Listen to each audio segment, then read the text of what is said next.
Came here to the United States at what age, sir? 18. Joined the United States Marine Corps, worked later for the FBI. He has his doctorate in Oriental medicine, and he's also one of the highest ranking martial artists that you meet. Somebody asked me earlier, sir, about the purple belt. I know the answer, but if you wouldn't mind sharing with them, I'd prefer that you did. And then the stage is yours, sir. Let's welcome Grandmaster Cyrus.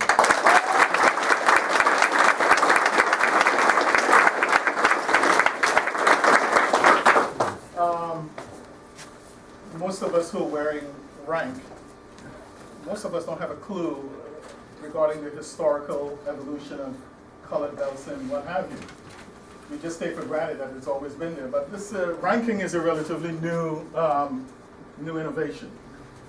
It started with Jigoro Kano, who is the founder of judo. Everybody knows that, right? What you didn't know is that he had no clear rationale for the colored belt system that he used. He just needed some way of tracking his students' progress. The swim team at the high school where he taught had a system already in place, and he just borrowed it. That's it. It's true, right?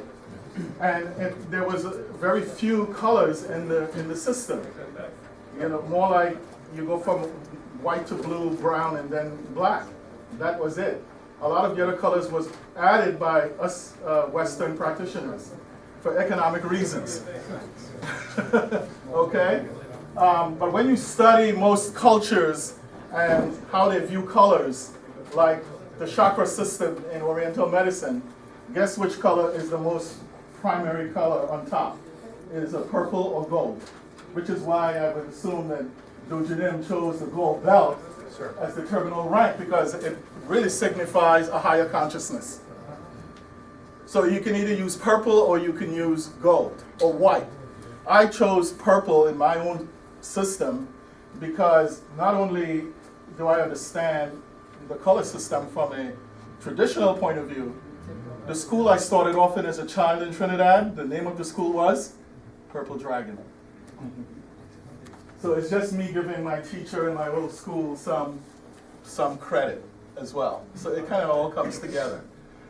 All right? Thank you, sir. Yes, sir. All right. Okay. We're going to do a lot of, what's the most basic stance in martial arts?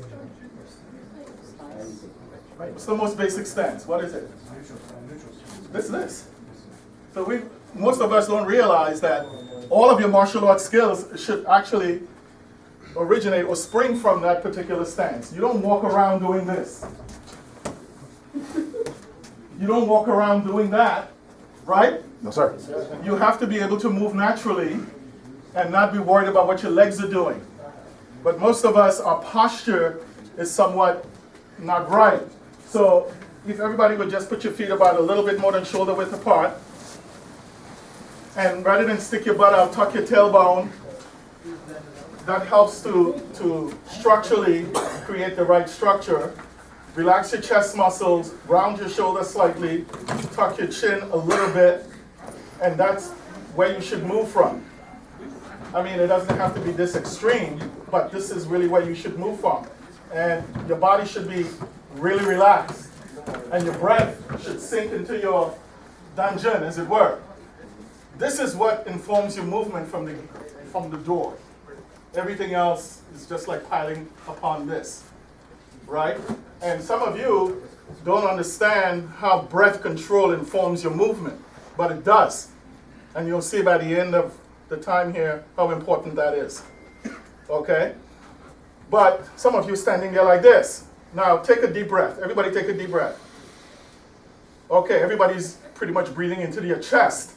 But if you just simply let your shoulders round slightly, you'll feel your breath drop into your stomach. Correct? And that's where you should breathe from. And you should be conscious of that breath no matter what's going on. So the challenge is for the next 50 minutes for you to be mindful of your breath low in the abdomen. And most of you don't. Tell me something about this breath. You know, we do Dungeon Buff, and we know Dojinen has a system of breathing that's based on 8, 8, and 8, right? We all know about that. However, when you're putting that into practical use, it's a whole different kind of thing. Not only does it inform your movement, it also allows you to absorb a lot of stuff coming at you. For instance, Simeon? Okay. Natural stance? Right. Now, take a deep breath. You see how he expanded his stomach? Look at what he's doing. You breathe in, out, in. As he breathes in, the stomach expands. But he should be, you see, if you look at me, when I breathe in, it expands. But I should be able to carry on the conversation holding this like that. And the reason you should be able to carry on a conversation or still continue movement with your stomach expanded, lowering your gut like that, is because if I hit him and he lets that go, you okay? He's done. You understand? And that's a strategy. If you want to really hurt somebody, watch their breath. And as the breath drops, hit him. No time to respond or think, right? And that's important. That's really important. So that's the challenge for the rest of the, a little bit less than an hour, is to keep your breath focused on your lower abdomen and maintain that natural posture. So in maintaining that, here's what we're going to do. Everybody follow me. Left foot first, right? Ready? 1, 2, 3. Follow me. Just follow me. 4, 5. And keep that posture. 6, 7, 8, 9, 10. Right? So you see your steps in any direction should be no more or less than the width of your shoulders. Rule number 1. If you have to turn, the same thing happens. Returning to the right. 1. Everybody do that. Now let your hips swing. 2. And then you back to where you were. You go the other direction. 1. Keep your hip relaxed. Maintain that posture now. Keep your back straight. 2.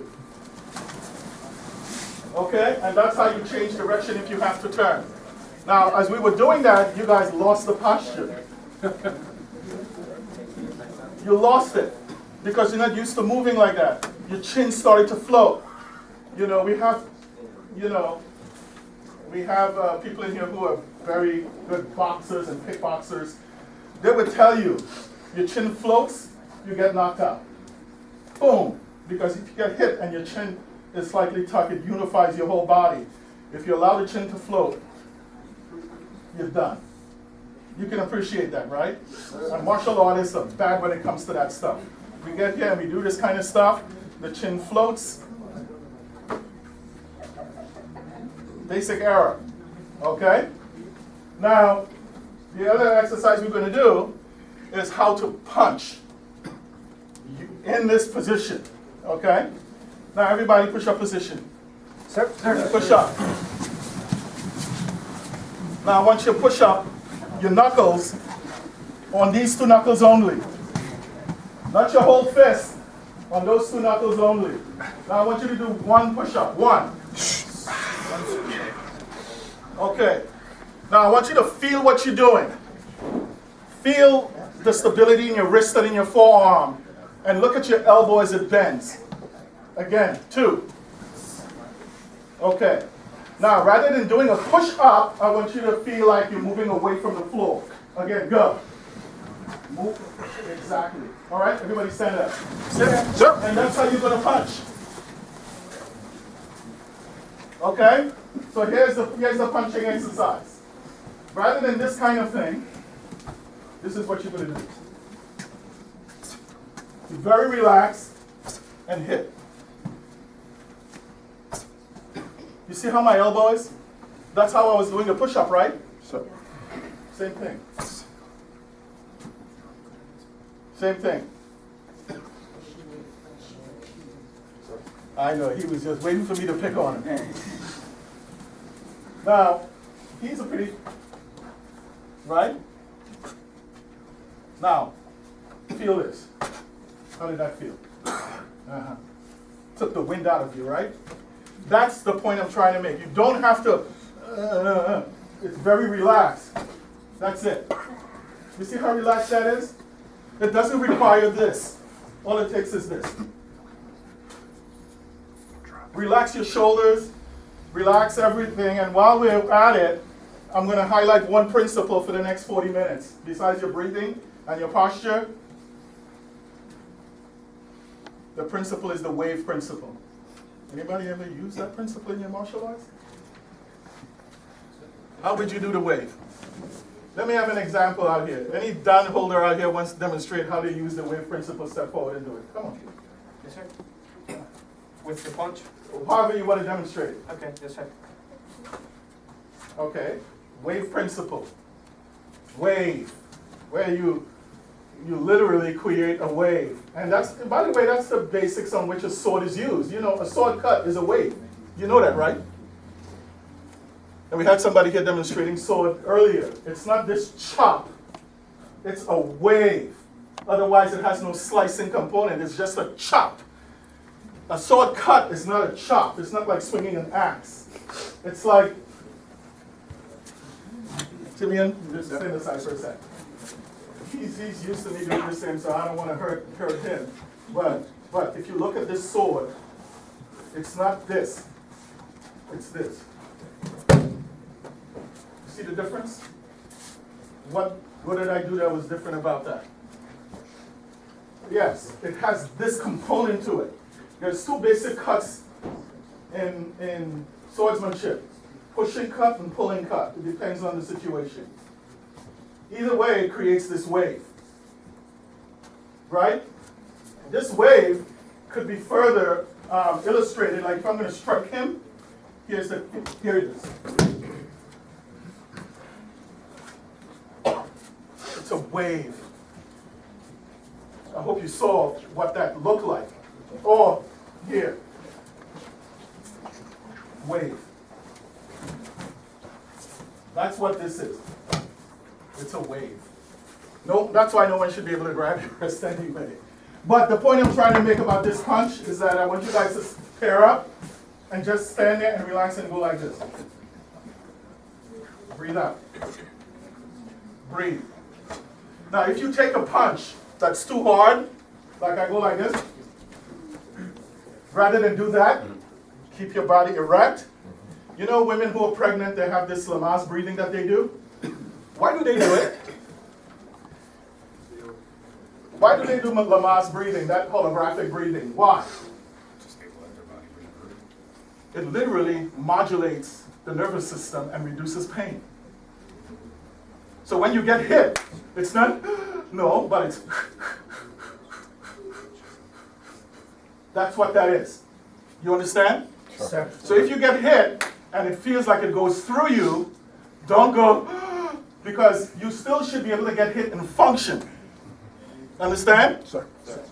No matter what, if somebody hits you, you still should be able to keep doing what you're doing without even blinking an eye. And it's knowing that you can take a hit and survive it. And part of knowing how to survive it is using proper breath control. So when you get hit, boom, and you feel it go through your back, and it makes you change colors kind of thing, don't give in to that. Keep your body erect and breathe. So that's the exercise. All right? Yes, so pair up about 10 times each. Relax. And if it hurts, breathe properly. Go. All right. Get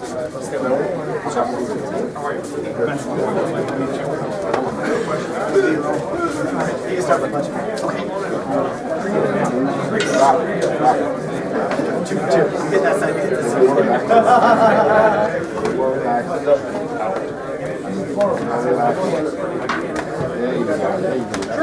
Sometimes each.